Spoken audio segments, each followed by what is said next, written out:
The base clutch kit is going to come with one of our H5 alloy primary springs and a set of our new adjustable weights specifically for the Ranger.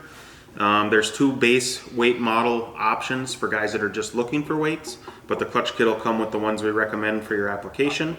And then they are adjustable externally with our threaded screws, and you can change the depth on them. You can screw it all the way in so you have more tip or more weight out here on the tip, or you can back it out so it's closer and flush to the heel here.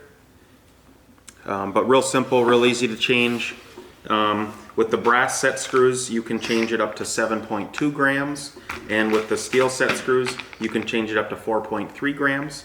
So that's what the clutch kit and stuff is going to consist of. There are some applications where we're changing helix and secondary spring, but they're pretty rare, pretty unique. The vast majority, everybody, they're just going to get these primary setups.